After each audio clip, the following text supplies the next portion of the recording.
扫千军。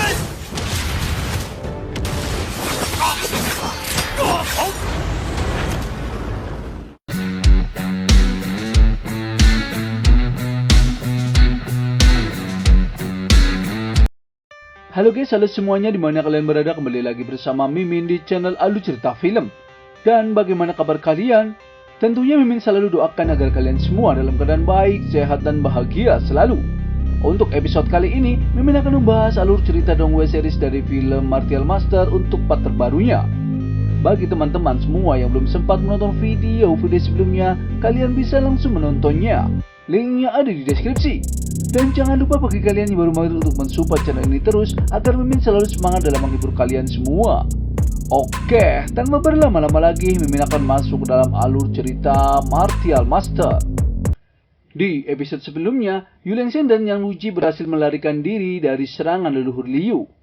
Lalu, di saat mereka sering bertemu di dalam hutan, Yu Lengzhen menghisap kekuatan dari Yang Wuji dengan metode penghisap darah untuk meningkatkan kekuatannya. Yan Wuji pun tidak bisa berbuat apa-apa karena ia sedang terluka parah. Yu Lengzhen juga berkata kalau Yan Wuji hanyalah sampah yang tidak bisa berbuat apa-apa, dan lebih baik kekuatannya dipakai oleh dirinya. Yang Wuji pun kesakitan dan mati begitu saja. Seketika kekuatan Yu Lengzhen pun pulih kembali. Namun ia tidak bisa pulang ke dinasti Wei-nya dan hanya bisa pulang ke tempat asalnya. Dan dari kekesalan dinasti Wei, Dekan Fu memerintahkan pasukannya untuk menyita properti milik keluarga Leng, keluarga Wu, sekte Wuji, dan sekte Guiyan. Ia mengatakan jika ada yang melawan akan dibunuh di tempat. Di sisi lain, Qin Chen mengatakan kepada Yang Mulia kalau pavilion Chen-nya telah menyempurnakan 100.000 armor besi, juga 300.000 pil efek khusus yang dikirimkan ke garis depan pasukannya untuk berperang melawan dinasti Zhao. Yang Mulia pun sangat senang karena Qin Chen telah mempersiapkan semuanya dengan cepat. Lalu Qin Chen meminta Yang Mulia untuk menggunakannya dengan maksimal. Yang Mulia pun tidak akan melepaskan dinasti Zhao begitu saja. Beberapa waktu kemudian pasukan dinasti Wei pun dipimpin langsung oleh Yang Mulia dan akan menyerang balik pasukan dinasti Zhao di perbatasan. Di sisi lain, prajurit dari dinasti Zhao melapor kepada Jenderal Zhao Yun. Prajuritnya mengatakan kepada Raja Zhao Yun kalau kota Dingjun di perbatasan sangat sulit untuk dijatuhkan. Lalu Jenderal Zhao Yun meminta prajuritnya untuk menyampaikan perintahnya untuk mengerahkan seluruh pasukan. Dan ia ingin kota Dingjun hancur dan jangan disisakan satu pun. Tak selang berapa lama pasukan dinasti Zhao pun menyerang dan akan menghancurkan kota Dingjun. Mereka akan menghancurkan kota Dingjun bersama orang-orangnya. Kepala prajurit dinasti Zhao mengatakan kalau para prajurit dinasti Wei bahkan tidak berani keluar. Jadi ia meminta pasukannya untuk membunuh mereka semua dan lumuri tanah dengan darah. Namun para prajurit dinasti Wei sudah dibekali oleh pavilion Chen dengan senjata, pil efek khusus, dan armor besi yang telah disempurnakan oleh Qin Chen.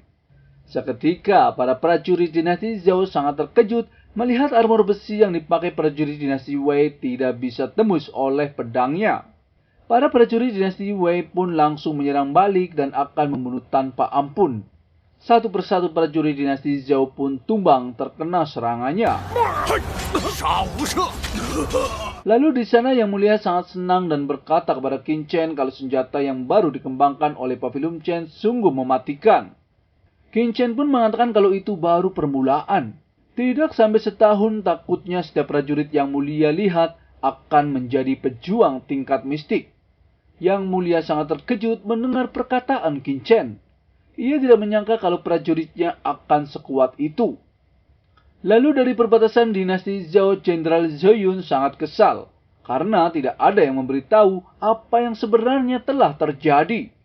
Lalu prajuritnya meminta agar Jenderal Zhao Yun memerintahkan untuk meniup trompet dan memilih mundur. Akan tetapi, Raja Zhao Yun sudah kehilangan 100.000 pasukannya dan 100.000 lainnya yang terluka. Karena kewalahan, jadi Jenderal Zhao Yun meminta prajuritnya untuk meniupkan trompet dan mundur. Seketika para prajurit dinasti Zhou pun memilih mundur atas perintah Jenderal Zhou Yun. Namun di saat mereka akan mundur, Dekan Fu datang dan menghampiri Jenderal Zhou Yun.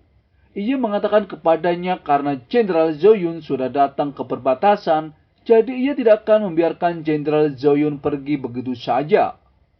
Prajuritnya tahu kalau Dekan Fu adalah praktisi martial king tingkat 7.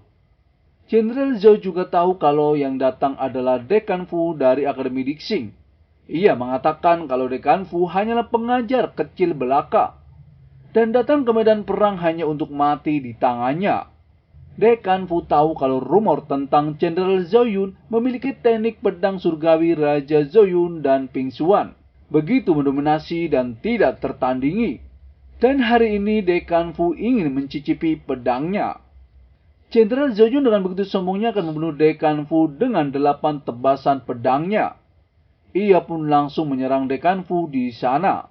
Sedikit pertarungan pun terjadi, namun Jenderal Zhou Yun terpental oleh serangan Dekan Fu.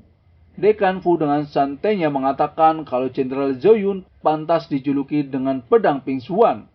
Jenderal Zhou Yun pun sangat marah dan langsung menyerang dengan teknik tebasan pemusnah total. Akan tetapi, serangannya dapat dihalau dengan mudah oleh Dekan Fu. Lalu Jenderal Zhou Yun mengatakan kalau Dekan Fu hebat, karena bisa mematahkan energi bilahnya dengan satu gerakan. Dekan Fu pun hanya menertawainya. Ia berkata dibandingkan dengan senior Kaisar Feng Yun niat bila Jenderal Zhou Yun terlalu lemah. Seketika, Dekan Fu menyerang balik secara bertubi-tubi dan membuat Jenderal Zhou Yun kewalahan karena serangannya. Dekan Fu mengatakan meski begitu, Jenderal Zhou Yun masih mencoba mengalahkan dirinya dengan teknik 8 tebasan. Dan ia akan mengalahkan Jenderal Zhou Yun dengan satu gerakan. Dekan Fu pun mengeluarkan teknik pedangnya dan menyerang ke arah Jenderal Zhou Yun. Lalu, bagaimana keseruannya Mimin akan bahas di episode mendatang ya. Terima kasih. I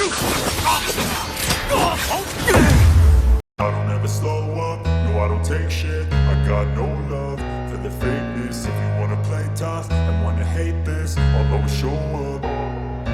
I don't ever slow up, no I don't take shit. I got no love for the fakeness. If you wanna play tough and wanna hate this, I'll always show up and make a statement. I don't ever slow up, no I don't take shit. I got no love for the fakeness. If you wanna play tough and wanna hate this, I'll always show up and make a statement. Everything I do so instinctive and so passionate. Every word I move so descriptive like an adjective. I got a vendetta against people who patented being negative when you should be getting after